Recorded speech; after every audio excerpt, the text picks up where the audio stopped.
Hey, hi, hello, welcome to my channel. My name is Jess and this video is a little different than my usual. I did have some people over the course of some videos ask about what they needed to get started with bookbinding, and who knows, by now they probably already sought that information elsewhere, but just in case you haven't, or if you're curious but you didn't ask, I am going to walk you through what you need to get started. I will say, this is not a tutorial video because I am still very much a newbie and I do not feel confident in giving anyone a tutorial on how to do it. I do have a separate video in the works that's like a binding vlog that's just showing me going through all the steps of putting together a bind from start to finish. And in this one, it's the first time I made my own typeset. But again, I still would not consider that a tutorial because I still fuck up every time I create a bind. Another thing is I have only done binds from scratch. So as of today, this is what I've bound. What is that, 5? Yes, and all of these are fan fictions. So I have printed, sewn them, like made them from scratch. I say from scratch, but what I mean is that there are people who do rebinding. So they take a book and if they don't like the cover, they take the cover and everything off, like take this off and just leave the text behind and then they rebind it. So they're just doing the cover and like cover design. That is not, I have not done that yet. I do want to do that in the future, but I haven't done that. So I think if you're only looking to do rebinds, some of this stuff you won't need. Well, yeah, it depends on what kind of designs you want. Because I was saying, if you're doing rebinds, I don't think you necessarily need a printer. But again, I'm printing fan fiction. So that's why I have a printer. But I'm gonna go through all of these things, but these are my binds so far that I've made. And this one, if you don't look really closely, is probably my best one, except that I made the cover too small, but these are some of the ones that I have made. And I have different I have different tools that I use to make them. And I'm gonna show you everything and try to tell you if you need it or not. And I can link stuff, I guess. I don't have an Amazon storefront. I guess I could make one. I don't know. I don't know how to do that. Some of the stuff I got from Amazon, some I got from other businesses, but again, I can link it all and be like, I got this from Amazon, I got this from this company. If you're very interested, because I've had to piece together this information mostly from TikTok videos. And so I am going to try to be as comprehensive as I can in this video. But again, this is just for how you get started. This is not how to bookbind. I don't know if I'll be making those videos for a very long time because I do not feel confident, but let's get started. One last thing. I don't have this like arranged in some pretty way because I'm currently working on a bind. So I have like my printers, I have my desk behind me that has a bind in progress, and I have my little cart that has all my stuff. So this may not be the most aesthetically pleasing. I will try to make it look as presentable as possible, but this is just, I don't know how to set it up, you know, be cute, and then I would have to like put it all back. Anybody got time for that? All right. Okay, this feels really weird, but I feel like this is gonna be the best way to do it. And again, not aesthetically pleasing because I don't have this stuff up, but I have 2 printers. Cute little face, huh? I forgot to mention that both of my printers are duplex printers, something very important because it automatically prints on both sides. If you don't have a duplex printer, I don't know how you print on both sides, and that seems very tedious, especially if you're printing an entire basically book or a fan fiction, depending on what you're printing. So both of these, the Brother and the Epson, are both duplex printers, which mean and automatic duplex printers. Like I don't have to do anything. When I go into the print settings, if I select print on both sides, it's going to do it for me, and that's very important. Forgot to mention that. So I started with this, and this is, the company is Brother. This is a toner printer, so just black and white printing. And I really do like this one. So it uses toner cartridges instead of being an inkjet. And so you can buy the brand's toner cartridges, but of course it's cheaper if you get off-brand ones. So like I bought a box of 4 separate ones. Like this, it's just like toner that goes in there. But when I was doing my research, a lot of people are saying that these were more efficient. And so the majority of the things that I've printed have been in black and white. Now some designs do have color in them, and that's why I got this other printer. But really, if you just need black and white printing, I think this toner printer is gonna be a great option.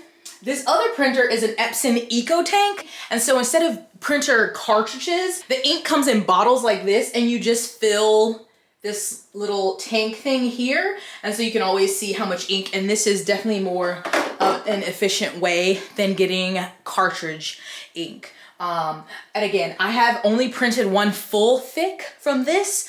Other things I've printed like title pages or whatever, but I think if you do want a color printer, that an Eco Tank is gonna be better than the cartridges, because again, the bottles are gonna be better, and they're not as expensive as buying the cartridges. But those are the 2 printers I have.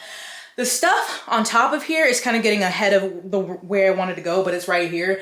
But this is a combination of book cloth. I also have some faux leather, and then also decorative end papers. So you know when you have end pages in a book. I get mine all from Hollanders. Again, that'll be linked down below. But I just have various decorative end pages. I need to buy something, and I have it on my cart. I have it in my cart on Amazon, just haven't bought it, but it's something to hold all of these. But I have just like these are different book cloths for future binds. This is one of my favorite ones. But then some of these are like, this is end page paper, and like one of the bind I'm working on right now, it's based on this like tarot cards. So I got this tarot card paper, but I don't have a place for them. So right now they just sit on top of the printer, which I know is not the best, but that's where I'm at right now. I might just bring stuff over here. That might be easier. I know that now does not just give me a paper cut. Ah, so what I got? Damn it, it did. Yeah, Joel. The next important thing, I think after you talk about a printer, is going to be paper. So what I've learned so far is that a lot of things you can be cheap on. Paper, depending on how you want your books to come out, should be one that you spend more money on. So that's what I've done. Now you can use regular printer paper. The book is just gonna be stiffer.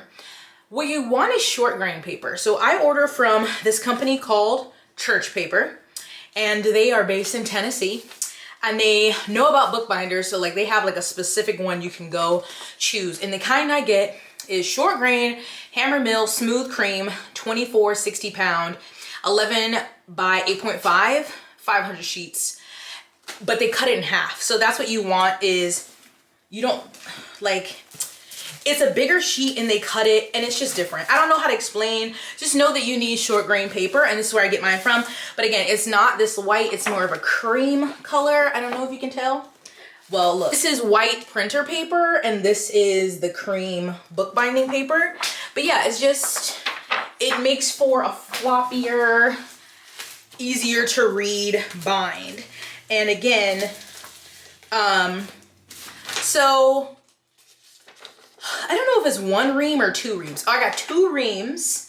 So I think that's like 1,000 pages, and with shipping it comes out to $52. Now this is only my 2nd order, and I just opened this, and so I've bound 5 books with almost 1 order from them, and that's including me wasting paper because I printed, I think it was almost 200-300 pages, and I fucked it all up, and so that was wasted paper. So like, it is expensive, but like when you're printing a book, obviously 4 pages is 1 sheet of paper. So it's not like you're printing a 200-page book and you're going through 200 pieces of paper, right? Unless you're printing something that's 11.5 or 11 by 8.5.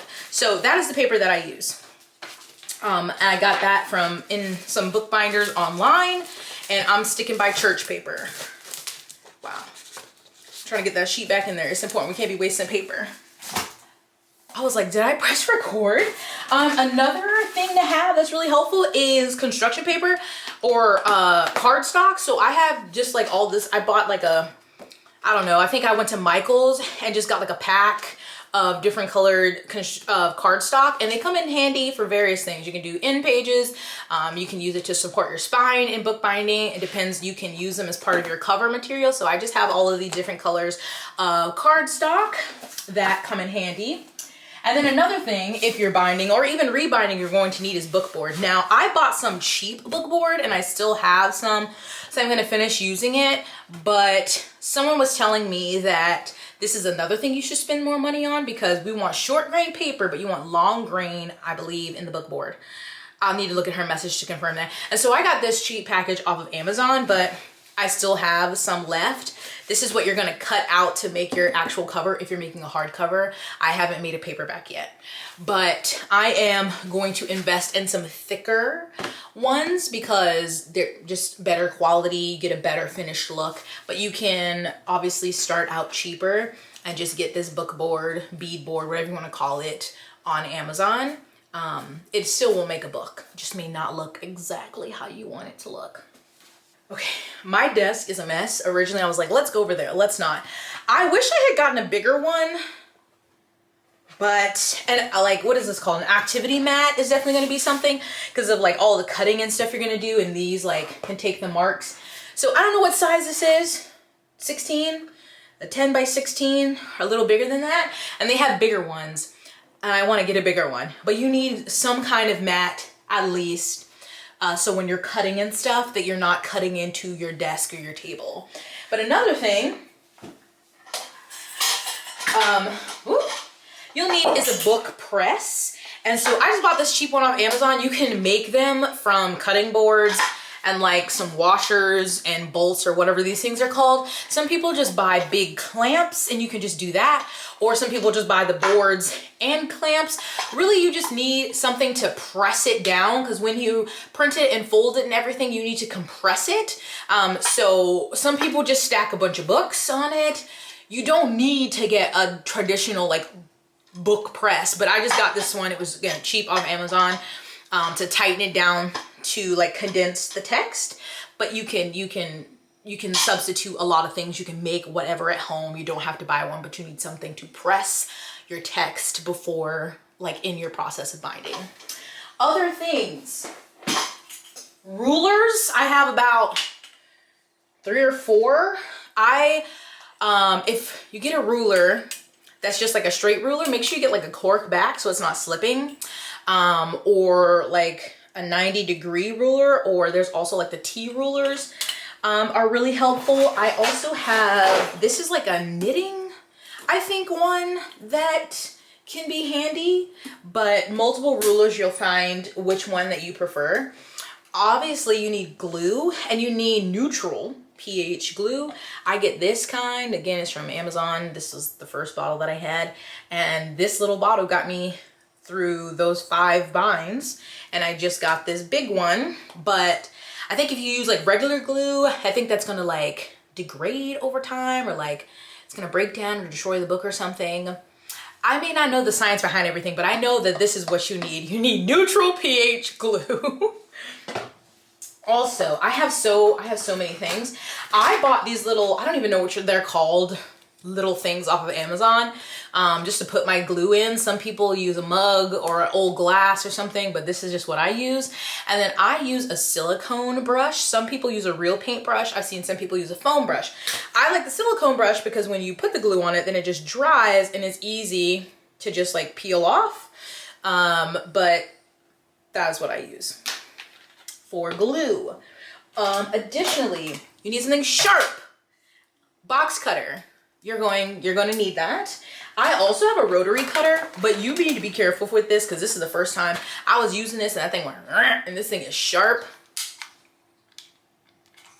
Great for cutting like book cloth and stuff, but again, be careful. You're gonna need scissors, like common knowledge.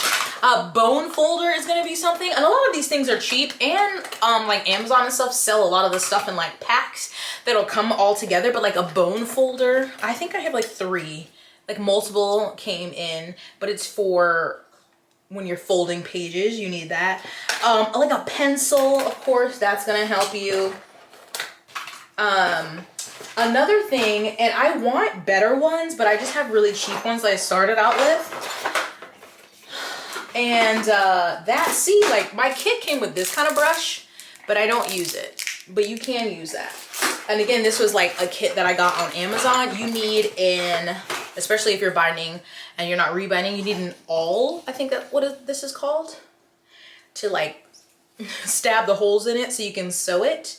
I think I have, yeah, 2 of these. I think 2 came in here. Then you need thread, of course, and you can get thread that's pre-waxed, or you can buy thread and then buy wax separately, but I just have pre-waxed thread. Again, this just came in a package. I know they're not the highest quality. And then you need needles for the sewing.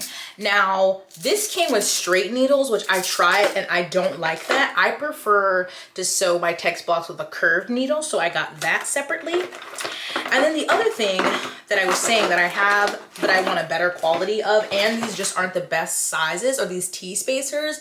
So when you're like making a cover, these are for your hinge gap. I know that may not make sense, but like these are not big enough. So I have to like put them together to have a big enough hinge gap. And then this is for like your corner when you're cutting stuff.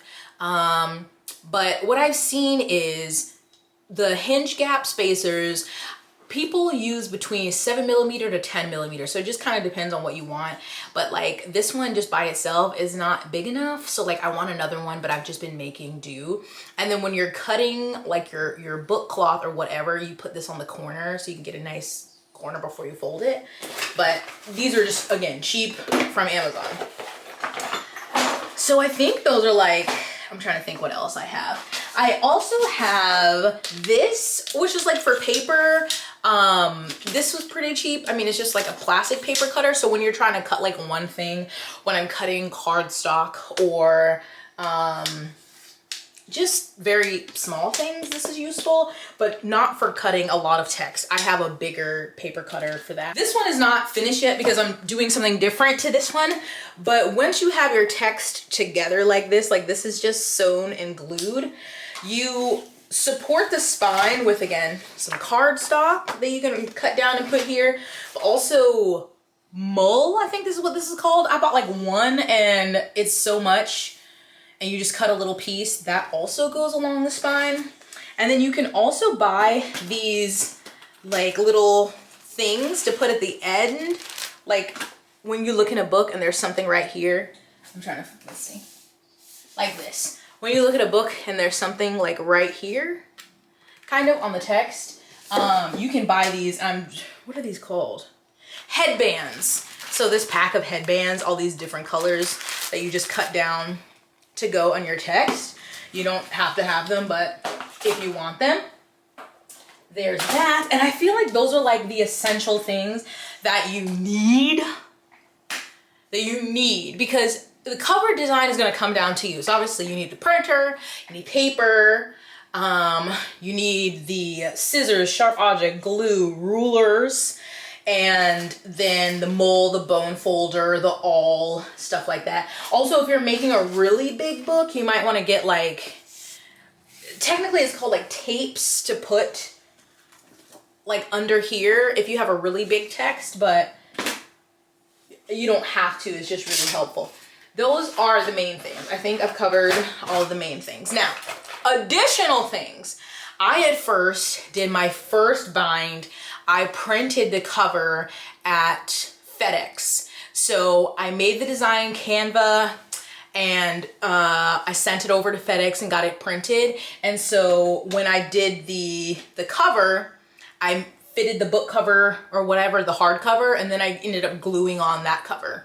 So you can do that. I don't have neither of my printers is big enough to make that. I know a lot of people who have 3 printers and they have a third one that's like exclusively for covers. I'm not there yet. But then I caved because I saw a lot of people making covers with like a Cricut.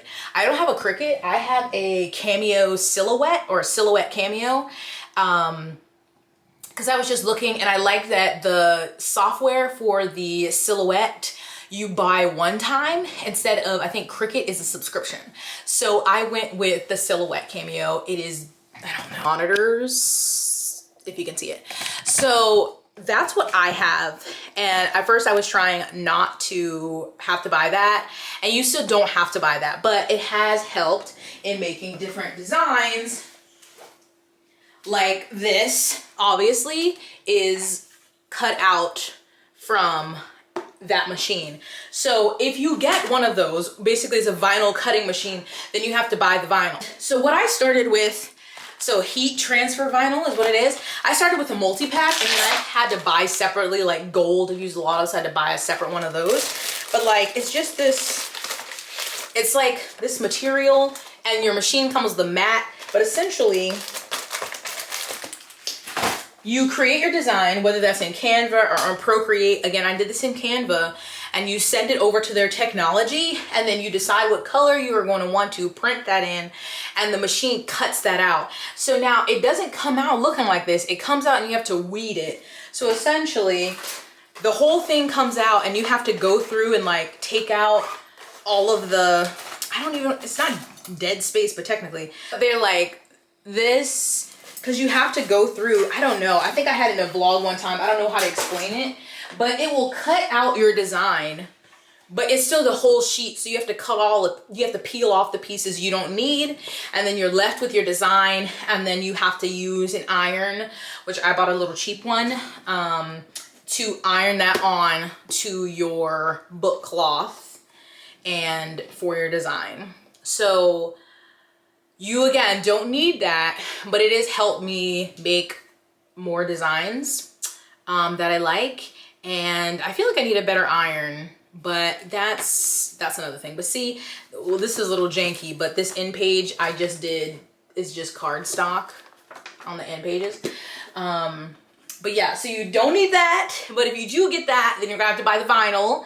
And I can't remember, I don't think the machine comes with the weeding tools. It might, but they're very cheap if it doesn't.